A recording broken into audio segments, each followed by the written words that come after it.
Breaking news today.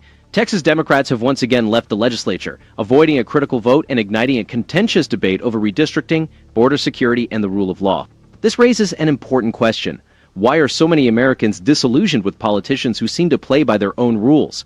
Stay with us for more. Hello, and welcome to That News Show, where we discuss the latest facts, fakes, and hypocrisy as reported by the legacy media. Let's roll the tape. Fox News reports that in response to another walkout by Texas Democrats, President Trump has issued a fiery statement. He highlights a pattern observed by millions of Americans. When Democrats lose, they either change the rules or retreat. He questions why one side seems to evade the law while others are held accountable, criticizing this as a departure from democratic principles and labeling it mere power politics. The pressing issue he raises is how long ordinary Americans will endure a system seemingly manipulated by elites who disregard their values and sovereignty. Here we go again. U.S. Marine bomb tech and New York Times best-selling author of Behind the Badge.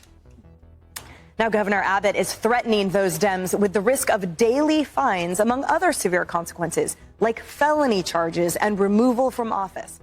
Governor Abbott has made it clear that abandoning one's duty to block the will of Texas voters carries significant consequences. Daily fines, potential felony charges, and possible removal from office await those Democrats who fled the state to avoid their responsibilities.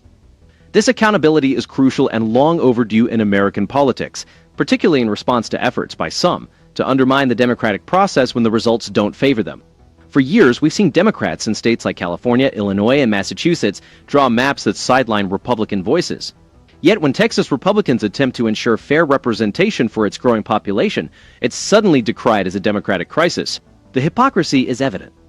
These walkouts are not acts of principle, but calculated maneuvers by some in the political elite to maintain power and obstruct the governing majority.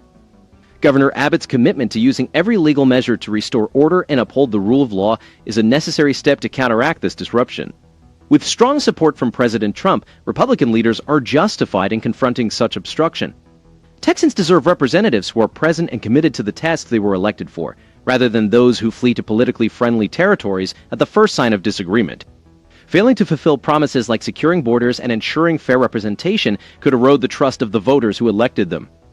This issue extends beyond redistricting. It's about whether we permit a privileged class of politicians to flout the rules for their benefit, or if we uphold accountability and national sovereignty. Americans are wary of a system where the elite are subject to a different set of rules. It's time for leaders who prioritize American interest, defend our borders, and reject the globalist agenda that has let down working families for too long. The message from Texas is clear. If you abandon your responsibilities, you forfeit your right to hold office. This is the firm, principled leadership our country needs.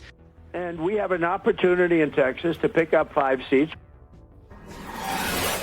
Joey, you and I chatted about this last night, and it's sort of hard to hear someone saying that there's a threat to democracy happening when they are totally abandoning their position of the constitutional duty to actually legislate representing the will of the people. What we are witnessing in Texas is a critical moment that could reshape not just the state's political landscape, but also the national balance of power in Congress. The opportunity to gain 5 new seats is crucial. It's about ensuring that the voices of Texas' growing population are represented rather than being ignored by a political minority that refuses to show up for work. When elected officials abandon their post to prevent a vote, they aren't defending democracy. They are undermining it and betraying the constitutional trust placed in them by their constituents.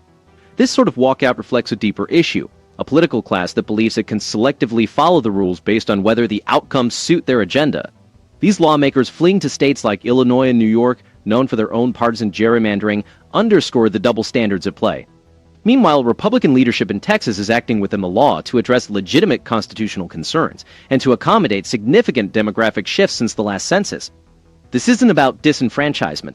It's about restoring fairness after years of skewed redistricting by Democrats in blue states. The consequences of the standoff extend beyond redistricting.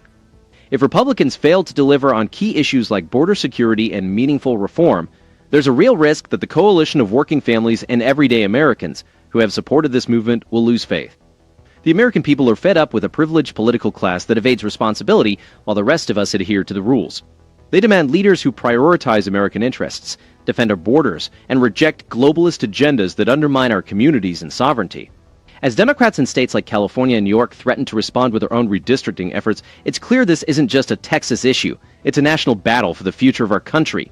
The Republican approach, supported by the current administration, involves using every legal tool available to ensure that the will of the people isn't overridden by a partisan minority. This is the principled constitutional leadership that voters expect and deserve. I mean, you know, if I'm Greg Abbott, I guess maybe you're doing it because you actually want to get the vote in, and that actually matters. But as far as the PR campaign of it, it's a lot easier to kind of just sit back and point at the Democrats and say, see who represents you. Pointing fingers at Democrats who have abandoned their posts goes beyond a mere PR tactic. It's a crucial focus on a recurring pattern that undermines public trust in government. When lawmakers retreat to places like Illinois to avoid voting, they're not protecting democracy. They're shirking accountability and disregarding the electorate's will. Fox News has effectively highlighted this hypocrisy, particularly by spotlighting the long-standing issue of aggressive gerrymandering by Democrats in states like California, Illinois, and Massachusetts, where Republican voters often feel marginalized. The network's use of clear visuals and direct comparisons has exposed this double standard. Fox could enhance its credibility by including more independent legal experts and rigorously fact-checking claims from all sides to provide a more complete view of the constitutional and statutory issues involved. While expert panels on Fox have added depth, there's still a need for a better balance between partisan commentary and objective legal analysis, especially concerning the enforceability of Governor Abbott's threats to vacate seats or arrest absent lawmakers. Although the network's visual storytelling, through maps, graphics, and side-by-side comparisons, effectively highlights the stakes, a deeper examination of the Democrats' legal arguments would offer a more nuanced understanding. Mainstream coverage often overlooks the broader impact on everyday Americans, an area where Fox has started to make inroads. When legislators neglect their duties, the consequences extend beyond redistricting to pressing issues like border security, property taxes, and disaster relief. Here, Republican leadership, backed by the current administration, must deliver tangible results or risk losing the support of working families and small business owners who demand secure borders and fair representation. The previous administration under Joe Biden and Kamala Harris allowed border chaos, economic stagnation, and pursued a globalist agenda that disadvantaged American workers. Their lax enforcement of immigration laws and their readiness to yield sovereignty to international bodies weakened national unity and security. In contrast, the current administration has prioritized American interests, resisted globalist encroachments, and supported states like Texas in asserting their electoral autonomy. The Democrats' walkout represents not a principled stand, but a strategic ploy to hinder the governing majority and cling to power by any means. If Republicans don't fulfill their commitments on border security and substantial reform, they risk losing the trust of those who elected them. Americans are weary of watching a privileged political class dodge consequences while they are held to strict standards. The message from Texas is clear. Representation must be earned by being present and performing one's duties, not by fleeing when it matters most. Remember, they went to Washington, they put the case of Miller Lite on the bus with them, and they headed for Washington. They had to come back. And they came back with COVID. They did. And the bill passed, and the governor signed it into law. So they're going to have to come back and deal with this. The image of lawmakers loading a case of Miller Lite onto the bus as they headed to Washington encapsulates the entire scenario, a costly political spectacle that ultimately failed to halt the inevitable. Upon their return, not only did they bring back headlines, but also COVID, highlighting the severe consequences of prioritizing political theater over responsible governance. Despite their efforts, the bill they attempted to block was passed and signed into law by the governor, demonstrating the futility and financial burden these stunts impose on ordinary families. Financially, these legislative walkouts are more than mere distractions. They represent a significant economic setback for the state and directly impact the finances of working Texans.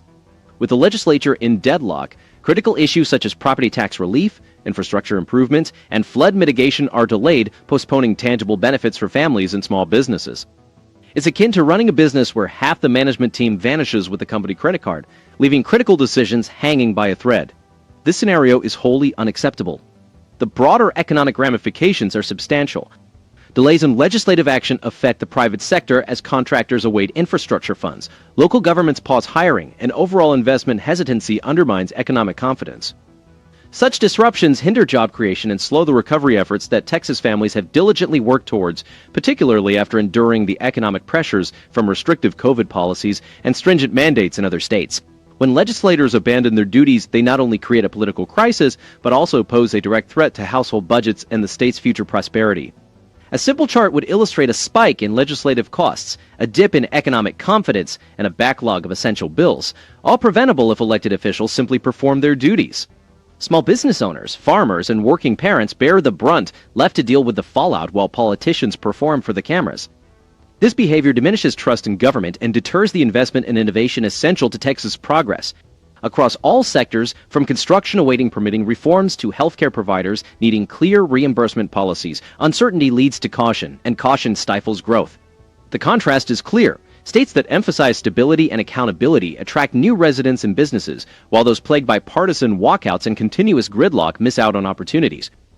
Texas has traditionally attracted families escaping the high taxes and regulations of states like California and Illinois, but this advantage relies on a functional government, not one crippled by political antics.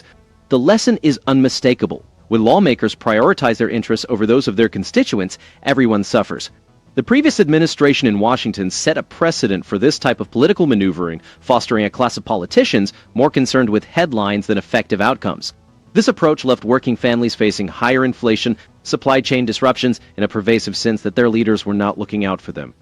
Now, with a new administration committed to restoring order and upholding American interests, there is hope for breaking this cycle and returning to a government that genuinely serves its people. The stakes are immense. If Republicans fail to deliver on promises like border security, tax relief, and meaningful reforms, the coalition of working Americans that brought them to power might disintegrate. It's time for genuine accountability, not more symbolic bus rides. The focus must remain on practical solutions that fortify communities, safeguard jobs, and ensure that every Texan, regardless of their zip code, has a voice in their government.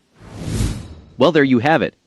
We are witnessing the consequences of a political class that believes it is exempt from the rules, a class that dismisses the importance of borders and national sovereignty while expecting obedience from everyone else. The previous administration, led by Joe Biden and Kamala Harris, prioritized global interest, leaving ordinary Americans to deal with the fallout. Now, with President Trump back in the White House, we have a leader who prioritizes America, confronting the chaos and double standards that have undermined our politics. The widespread frustration among Americans can be traced back to the arrogance of those who consider themselves above the law. But the bottom line is clear. Leaders who fail to defend our country have no right to lead it. Leave your comments below, and don't forget to like and subscribe. Let's keep holding them accountable. Good day, good evening, and good night.